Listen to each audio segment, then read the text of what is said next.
Hi, this is the parent orientation video, 2018-2019 school year version for St. Mary's School in O'Neill, Nebraska. Again, this is Mr. Avronic, and I would just like to say welcome back to students, parents, families, etc. Hopefully you had a great time this summer, got the opportunity to do a little resting, relaxation, maybe take a little vacation, get an opportunity to spend some time with some friends and family. So again, welcome back to school this year, and hopefully you're rested and ready. Throughout this orientation video, there's 4 things I want to go over. First thing's new faculty. Second thing's communication, how we're going to get that information to you. Third thing's a handbook review, and then last but not least, we have some new handbook items that were added to the handbook this year that I want to notify you about. All right, first part, new faculty. We have 5 new faculty members going to be joining us this school year. I would like you to welcome these new faculty to our St. Mary's family. First off, we have Mrs. Sarah Hartman. She's going to be the resource and title teacher at the elementary school. Next, we have Mrs. Karen Cheetah, and it's pronounced cheetah like the cat, like the big cat, so Karen Cheetah. She's going to be our elementary and junior high music teacher. Mrs. Tracy Berg is going to be our 2nd grade teacher. Mrs. Bridget Schneider is going to be a student teacher in 2nd grade, and then Mrs. Mary Schartz is going to be a kindergarten para. So again, welcome those new faculty members to our St. Mary's family. The next thing I want to talk about is communication back and forth between the schools and the families. We're going to again be using that Remind app for the all-school communication. If you were previously signed up on that Remind app, you won't have to do anything different. You won't have to re-sign up. I haven't made any changes there. But if you don't have that Remind app, I would highly, highly, highly recommend that you go ahead and follow the instructions. So to get signed up for that Remind, you basically go get your cell phone out, open up a text message, and send a text to the number 81010. And the text you need to send is that at St. Mary SEL. And again, we're going to use this for quick ways to get information out, snow days, early out for heat, general information if we have time changes, anything like that. I do occasionally send PDFs through this Remind app, so if I want to get a PDF copy of something to you, I can do that through this Remind app. So if you haven't signed up for that Remind app, go ahead and get signed up this way. If you need some help, you can go ahead and stop by the school and we can help you get signed up as well. The school calendar is 100% digital, and it's available for you to add to your Google Calendar. Again, this year we're not going to be printing those full 12-month calendars. So if you want a copy of the calendar, you can go ahead and add this to it, and you can print them off yourself that way. To get the calendar added to your digital calendar, go to that parish website, stpatoneal.org. Go ahead and click on the Calendar tab, and then at the bottom right down here, you see that Google Calendar icon, that plus right there. If you click on that, it'll give you the option to add. You can add the parish calendar, you can add the school, St. Mary's School and Athletic calendar. It'll give you 3 or 4 options, but if you get the school one, you just click on that St. Mary's School and Athletic calendar, and you can add that to your own Google Calendar. You can add it to your iPhone with your iCal. It'll add to there as well, and if you have a Google phone, it'll add to there as well. So the nice thing about this calendar is it does auto sync and auto updates. So if we make any changes to times or days or anything like that on the calendar, it automatically makes that change on the calendar that you've synced with us. We're also going to use the school website in Sycamore. I don't want you to forget that the majority of the day-to-day communication items can still be found on the St. Mary's School website, as well as the Sycamore page. Judy, our secretary here at the high school office, does do an announcements page every day, and those links can be found on the website on how to get to those announcements. So again, those 2 items are still there and still available. The next thing I want to go over is a quick handbook refresher. These are policies that have stayed the same, but it's just nice to refresh each year to continue to look at those policies. So right on page 5 of the handbook, one of the things it says is enrollment at St. Mary's does imply the willingness of both parents and students to comply with the mission, decisions, policies, and rules and regulations of the school. Basically, that says enrolling your students here, you're going to comply with the rules in the handbook. A next little notation that I want to talk about is the contract portion. So the handbook does not necessarily create a contract, and the administration reserves the right to make decisions and make rule revisions at any time to implement the educational program and to assure the well-being of all students. The administration is the one responsible for interpreting the rules contained in the handbook. Basically what this says is not everything that happens throughout the school day that I see always can be found specifically with the handbook rule, so that gives us the option to make a couple rule revisions and make sure that the if we give a consequence, that consequence is fair for that student based on what happened there. And again, interpretation of the rules is done by the administration. So, maybe there's a dispute and a family sees it's interpreted one way, and the administration sees it interpreted one way. The administration's interpretation is the interpretation that we'll go with. Concerns. Again, I'm just going to pop all these up here for you real quick. I would like to follow this concern ladder. If there's any sort of a concern in the school, the first contact I'd like the student or the parent to make is with that teacher, coach, moderator, whatever that concern's with. So, for example, if you're in, let's say, Mr. Allen's, let's go computer class, and you've got a concern with Mr. Allen in computer class, that first contact should be with that teacher, that parent, to Mr. Allen. If the issue does not get served there, they can go ahead, since it's a school issue, skip number 2 and go to the principal. The first thing that I ask parents or students when they come to me with a concern is I'll say, have you spoken with, in this case, Mr. Allen? If the answer is no, I'll tell them, well, go ahead and go talk to Mr. Allen. If it doesn't get resolved, come back and see me. If you've already talked to Mr. Allen, the first thing I do is I go talk to Mr. Allen and say, hey, what's the issue? How can we resolve it? And we try and resolve it that way. 99.9% of problems should be able to be resolved through that number 1, number 2, and number 3. If it is an athletic concern, let's say there's let's say it's a basketball issue or a volleyball issue or something along those lines, make contact with that coach. If it doesn't get resolved, we'll make contact with the athletic director. That would be actually in this case Mr. Allen as well. And if it doesn't get resolved there, make contact with the principal. Again, if it can't get resolved in my office, we can set up a meeting with Father Starman. You can talk to him, and if it doesn't get resolved in his office, we'll set up the meeting with the school board to go there. But again, 99.9% of those concerns should be able to be resolved in those first 3 steps. Sycamore, again, we use Sycamore as our student information system. New parents, you're going to have that login in your back-to-school packet. Returning parents, I believe your login's going to be there as well. If you do need a password change, can't remember a password, etc., you can go ahead and contact the school. We can get that information for you. But on Sycamore, student information is contained for students in grades 3 through 12. You also see different news and announcements throughout the day. The calendars are on there. The Sycamore calendar actually syncs with our Google Calendar. So as the Google Calendar updates, the Sycamore calendar updates as well. You can view your cafeteria account balances. You can send and check PASA notes, which are similar to email accounts, and you can connect with your child's teachers. You can connect with me that way, secretaries, etc. And also any emergency notifications we put on Sycamore as well. So again, if you need your login information or having trouble logging into Sycamore, contact the office and we'll get you set up. All right, the school day. High school students, you guys need to remain in the commons area until 7:45. Once the 7:45 bell rings, you can go ahead and go into the building. You can go to your lockers and get ready for your first period class. Same that we've had in years past.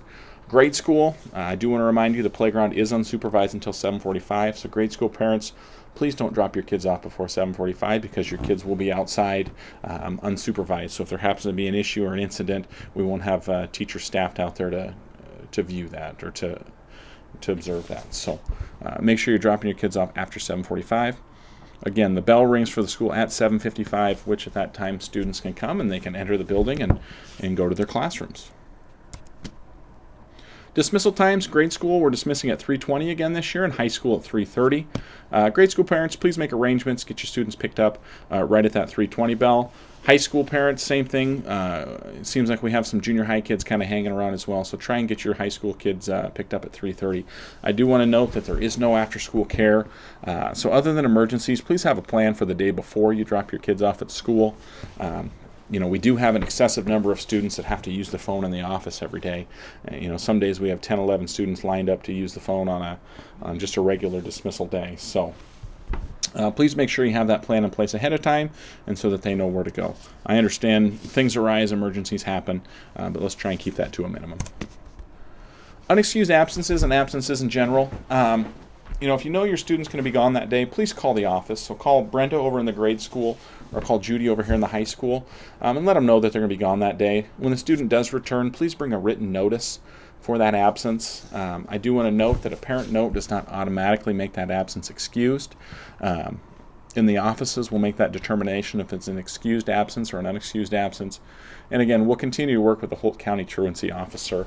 And I'll be sending you those letters out at 5, 10, 15, and 20 absences. And again, excessive absences are 20 or more. So if we get to 20 or more absences, I will send your name in to the Holt County attorney, and we will withhold credit from school.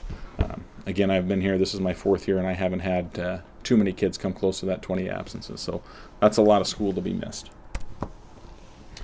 Absences and activities. If a student is absent, let's say it's an unexcused absence that day, there's going to be no participation in activities that evening. Let's say a student's sick that day, or a student leaves sick throughout the school day, there'll again be no participation in the activities that evening. We want to make sure that the students participating are at school and that they're healthy and well to participate. Let's say we have an unexcused absence the day after an event. So let's say we have a volleyball game that gets back, it's an away game. The volleyball team gets back at 11 o'clock that night, and little Susie decides to sleep in. She's tired. She comes to school at noon that next day. If that happens to be the case, that the next activity or the next volleyball game, little Susie wouldn't be able to participate in that activity. So we want to make sure that students are at school, learning, and being to school the next day after those activities.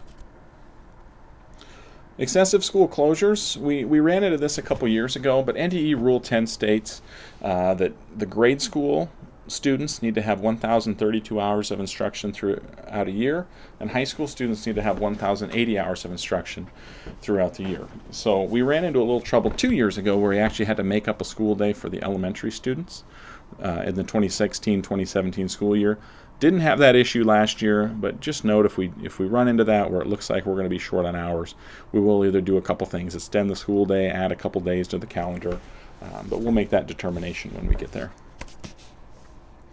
School liturgies. The first all-school mass is going to be the first Friday of school, Friday, August 17th, and that's going to be at 8:10 in the morning. Again, usually our school liturgies happen on Wednesdays at 8 o'clock or 8:10 a.m., but the first week of school, it's going to be on that Friday. And again, families are always welcome to attend those school liturgies, so you can come and celebrate the Mass with us. We'd welcome and love to have you. School picture kind of comes up pretty quick. It's the second day of school, so Friday, August 17th, we're going to have school pictures. Again, this is not a Cardinal Pride Day. This is not a regular school dress day, so parents can send their kids in, some nice clothes to take their pictures in. I do want to make a quick note, ladies: no tank tops, bare shoulders, etc. Make sure you're wearing a shirt that covers your shoulders for your school picture. Lunch. Just a couple notes here. Students cannot have fast food dropped off to them at lunch. We do follow the federal lunch program, and this is against those regulations. Students are not allowed to leave premises for lunch without verified permission of his or her parents and the administration. And students may not ride with other students or other students' parents during the lunch hour as well. Lunch accounts, prompt payment of those lunch accounts is expected. If you're wondering what your balance is, you can always get on Sycamore with that login and look under your lunch accounts and see what your balance is. You can see daily expenses, if there was an extra milk or extra lunch charge that day, etc. All that's listed there on Sycamore. I do want to make a quick note: free and reduced lunch does not include seconds, so there would be a cost for seconds on those students receiving free and reduced lunches. And then students of families with unpaid lunch bills and amounts greater than $50, we do require you to bring your lunch from home until the family's lunch account is in compliance with the policy. So just keep that in mind if you get to be over $50 on that bill. The dress code, this is something that we always put as a point of emphasis for the faculty, staff, students, and parents. I do want to make a quick note: first period PE students, you may come dressed for PE class, but you should be still be groomed properly upon arrival. So the dress code is as follows. Shirts, you need a red or white shirt with a polo collar. That's going to be tucked in, and the undershirts, if you wear an undershirt, needs to be white. And also, if you wear an undershirt, you can't have that undershirt sticking out throughout the sleeve, so no long sleeve shirts. Long sleeve undershirts with short sleeve shirts. Slacks and shorts, we need only khaki at the high school or navy blue at the grade school, slats or walking shorts. Shorts need to be mid-thigh or longer, and shorts are not allowed from November 1st through the first day of spring. And again, no cargo pants, painter pants, jeans, denim, spandex, leggings, or pants with stirrups throughout the school day. So we need to make sure that we're having our khaki pants at the high school, our navy blue pants at the grade school, no extra pockets and stuff on the sides with those. Sweatshirts, as this weather cools off, sweatshirts will start showing up. Sweatshirts must be the official red sweatshirt or any other approved red sweatshirt at St. Mary's, offered by the St. Mary's Teamer Association. Students also must wear their uniform polo under their sweatshirts, and then no hoods are allowed on the sweatshirts or pockets in the front. So basically any red sweatshirt will let kids wear. No hood, no pocket. So let's say the football team puts out an order and you can buy a red sweatshirt. The student would definitely be able to wear that red sweatshirt to school.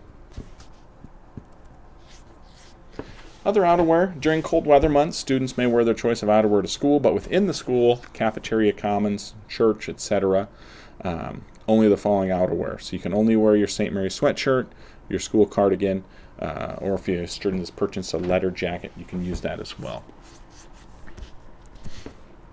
Belt, shoes, socks, and boots. Belts must be worn. They must be brown or black leather.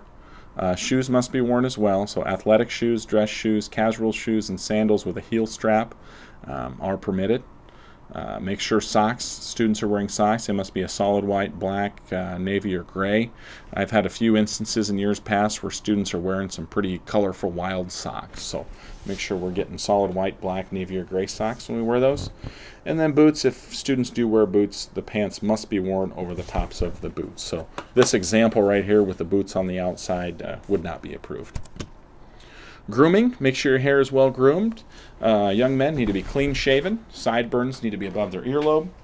And then the young men's hair needs to be off the collar, above the ear, and above the eyebrows. I got a few kids, and if the kids are watching the video, you guys know who you are. You guys like to push this policy. You like to wait for me to tell you, hey, your hair's getting a little bit long.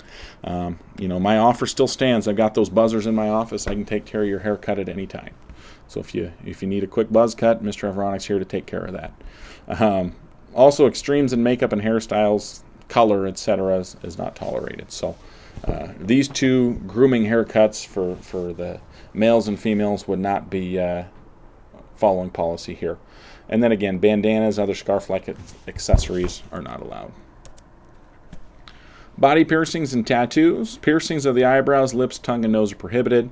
And again, other body piercings need not to be visible throughout the school day and not even at school activities. Earrings, not allowed for male students. That's going to be at school or school functions. And then any tattoos must not be visible during the school day or at school functions as well. Cardinal Pride Days. Once each full week of school, so if we have a full week of school, Monday through Friday, we'll have a Cardinal Pride Day.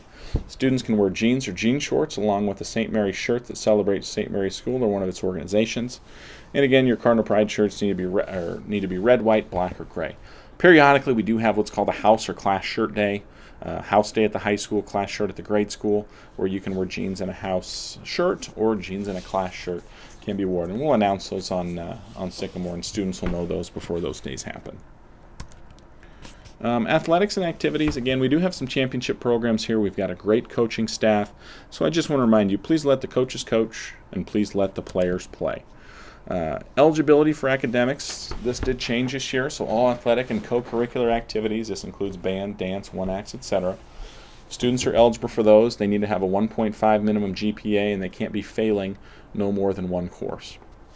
So the change this year was made when we review those athletic eligibility. So we're going to review athletic eligibility at weeks 3, 5, 7, and at the end of the quarter. So in the past, we just reviewed twice throughout the semester. We're going to add a couple extra times a review. So basically every 2 weeks after the third week, we'll be reviewing eligibility. Students failing the course after the AD review is not going to be allowed to miss any class time of that course. So let's say we check week 3. Little Timmy's failing 2 courses. He's failing a science and his math course. Little Timmy would be ineligible to participate in any contest there. So anytime there's travel or anything like that, little Timmy wouldn't be able to go to that because he's failing those 2 classes. Let's say then week 5 we check and little Timmy's got those 2 grades up. He would be eligible then to continue to participate with the team. So again, when you're failing those courses, that does mean no missed class time. Medical eligibility, any major injuries a student has, broken bones, concussions, etc. We do require doctor's clearance to participate. Kind of a quick side note on concussions, all students must pack the impact protocol before returning to participation in athletics. Mr. Allen, I believe, has everybody tested who's going to be in athletics throughout the summer. So if we happen to suspect a concussion, we'll go back and take that impact test to see where that's at. And that impact test, they'll take that until they pass that then to return from concussion. We had a couple instances in years past where concussions limit classroom participation as well, so we keep that note. We do have a return to learn protocol that Mr. Allen has given to all the teachers, and that is in place. So if we happen to have a medical concussion issue, we'll follow that protocol. All right, the last section I want to go over some handbook changes. I've talked about the eligibility change throughout the year, but these are the other handbook changes that were made and approved by the advisory board last spring. Again, a copy of the handbook can be found at the front of the student planners or on the school's website, stmariesoneil.org. You can find those planners, and all the changes are going to be highlighted in gray in the handbook. So the first change that we want to make is we made at the parish auction. And what the handbook change was is all students in grades 7 through 12 are going to be required to provide service hours at the parish auction. Students that are not able to help out on auction day are going to be required to make up those service hours at the discretion of the administration. And again, years past, we haven't had any issue with this, but we decided to go ahead and put it into the handbook just so it's there, just so parents know and just so students know that on that parish auction day, students are going to be required to help out that day. Parish auction is the biggest fundraiser for the school of the year, and we just want to make sure that everybody's putting a hand in and helping out with that. The next change we made was with lockers and backpacks. The only thing that changed here is basically talking about the lockers, so I'll skip down to that second sentence. It says book bags, gym bags, and other personal property must be kept in the lockers or the locker rooms and not in the classrooms, hallways, stairwells, etc. We've been having kind of a trending issue the last few years with backpacks being kind of left everywhere throughout the school. Students will bring them into classrooms with 8 periods worth of books, and they're so big they won't fit in lockers because they have too many books in them. So we're going to try and clean that up this year. So backpacks, when you come to school, you're going to have to put those into your lockers, and you'll just bring your books to class that you need right there. So again, those backpacks aren't going to be allowed in the classrooms this year. The next one is skorts. One of our school board members brought this up, that why can't the high school girls wear skorts? And I said it was in the handbook. I don't have an issue. So we polled the girls, and a few girls would wear the skorts at the high school. So girls, you are allowed to wear skorts at grade school or the high school this year. Again, make sure they're appropriate length, and during the winter months, black or white tights must be worn under those skorts. Cell phone policy. We did make a change to the high school cell phone policy this year. The new change, cell phones devices must be turned off and kept out of sight in a locker or backpack. Those are going to be from the hours of 8 o'clock to 3:30. So students in the high school, junior high are allowed to use their phones in the building before the 8 o'clock bell and then after the 3:30 bell. So from the hours of 8 to 3:30, those cell phones are going to be off, and they're going to be kept either in a book bag or in a locker. So if students want to bring a lock to school to lock their cell phone in the locker, they can do that. But we're not going to have cell phones in the classroom. We're not going to be checking messages between classes. We had quite a few students abusing the previous policy, so we decided to go with this policy this year. We did also make a change to the consequences. So the first offense, device is held. We issue a detention, and a parent may pick that up at the end of the same school day. If we have a second offense, the device is held, 2 detentions are issued, and the parent may pick that cell phone up at the end of the next school day. In the third offense, the device is held, 2 detentions are issued, and the parent may pick that cell phone up after 5 school days. Kind of the questions we had at school board when we were going through this policy were, what if I need to go ahead and get a hold of my child? Again, you can always call the office. Judy can pass a note to your child that way. If it's something that's not pressing, you could always send a text message to your child, and they could get that text message at 3:30 when they turn their phone on at the end of the day. So if you do have any other questions about that cell phone policy, go ahead and contact me directly, and we can talk about that. Again, we've already talked about the athletic eligibility policy when we were talking that through the handbook. Just a quick recap. We're going to review grades at weeks 3, 5, 7, and then at the end of the quarter. If a student's failing more than one class or has less than a 1.5 GPA, they are going to be academically ineligible for those activities. We review those in 2 weeks, and if they happen to have their grades up, they would be eligible when that time comes. Honor roll, we just made a quick change to the name. So the 3 honor rolls this year are going to be the President's Honor Roll, the Principal's Honor Roll, and then the Cardinal Achiever Honor Roll. Couple quick reminders. The back to school night, that's going to be Monday, August 13th. That's going to run from 6 to 7. You can go ahead and come in, meet your teachers, check out your lockers. You can get your school packets, those types of things. So we hope to see all those families on Monday, August 13th from 6 to 7. The first day of school is going to be on Thursday, August 16th. That's going to run. We're going to have a 8 o'clock start and a 1:30 dismissal. And then student activity and picture day is going to be on Friday, August 17th. So again, remember that first week is going to be kind of a quick hit with that. And again, I would like to invite everybody, and I'm sure you've already been invited, but the Grace Gratitude Potluck is going to be Saturday, August 18th. Mass is going to start at 5 o'clock with that potluck to follow. If you do have any questions regarding the handbook or anything throughout the school year, feel free to contact me. My office phone number is 402-336-4455, and you can email me at chevronik@smcards.org. I'll leave that up just a second if you want to write that down. And then last but not least, I do want to have everybody, or tell everybody, to have a great school year. We're excited to have you back and excited for the school year. And I know the teachers are excited, and I've talked to a few students in the building, and they're excited as well. Even if they say differently, I think deep down everybody's excited to be back. So we'll have a great school year, and we'll see you here in a week or so.